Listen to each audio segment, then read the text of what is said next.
just had to stop by to drop something on all my entrepreneurial peeps, okay? Especially those of you who feel like you've been doing something for a really long time and you're tired and you feel like, what's the point? I've tried everything I can do. Nobody wants this thing that I'm offering, and you're at the point where you want to give up. I want to remind you that there are 8 billion people in this world, okay?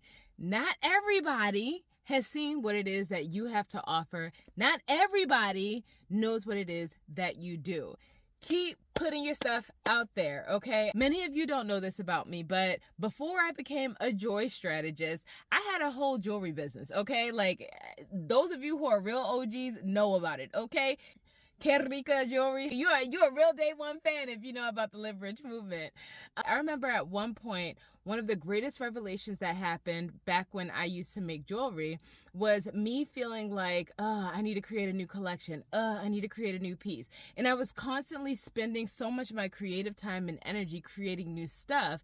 Meanwhile, a lot of the stuff that I had, it wasn't necessarily sitting there, but it wasn't moving as fast as I wanted it to. However, then I would go to a new area or I would go to a new boutique, and then things started moving. The point is, actually there are a couple of points, but I don't have enough time to break all the points down in this video. But the main one is, don't stop sharing what it is that you do, because you never know how it may resonate more with another person, another group of people in another space, whatever the case is. Find your market, get clear on what your market is and who it's for, more importantly, why it may be good for them, and keep putting the things out there. At some point, a couple of years ago, when I got really clear and serious about the fact that I want to focus on coaching, consulting, and delivering workshops and doing speaking engagements, I decided that I needed to cut off all the distractions. And at that time, me running my jewelry business was a distraction. However, I was still really passionate about designing stuff. Like, I enjoyed the designing process, and I realized that was the most fun for me. So when I cut off the jewelry business, I decided that at some point I'd like to bring it back in a different way.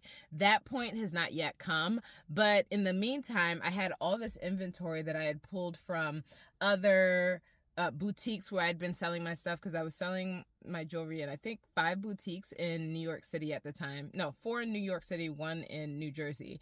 And so I had to pull all my inventory because I wasn't doing it anymore. And it's just been sitting there. I'm so excited because today I did something that I haven't done in almost 4 years. I put some jewelry in a store.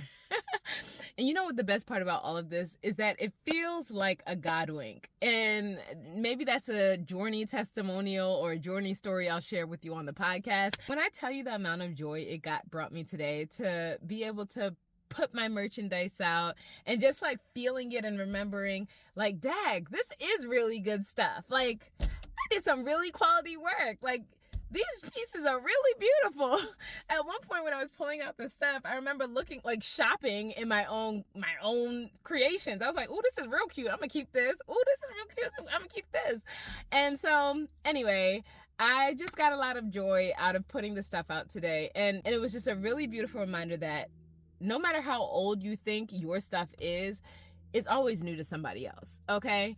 And there was something else I wanted to say. Hold on. Oh, I remember.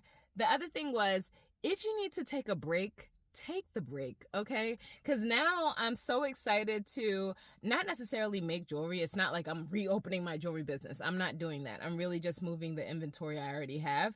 But the thing that excites me about this now is that I get to treat my jewelry business as my side hustle, and it almost allows me to treat it like a hobby, like, which is what it started off as, versus the full-on business where there's so much pressure and feelings attached to the result of selling the jewelry, and I feel like I'm trying to push it. Now I get to do it for fun again, which is a really, really beautiful feeling. I get to create for the sake of creating, if I so choose, in this very different way, much like with my nails, which, by the way, I still love them. Anyway, that's all I wanted to say. For you entrepreneurial people, especially if you're like a mom or a caregiver and you're like just juggling so much, doing so much, constantly creating new. Stop. You don't always got to do something new. Sometimes you got to think about what you already have and figure out new ways to remix it. Sometimes you need to take a pause to figure out if you even want to continue to do the things moving forward. Or sometimes you can just dip your hand back into that old bag and just try it a different way. Did I say that already? Probably.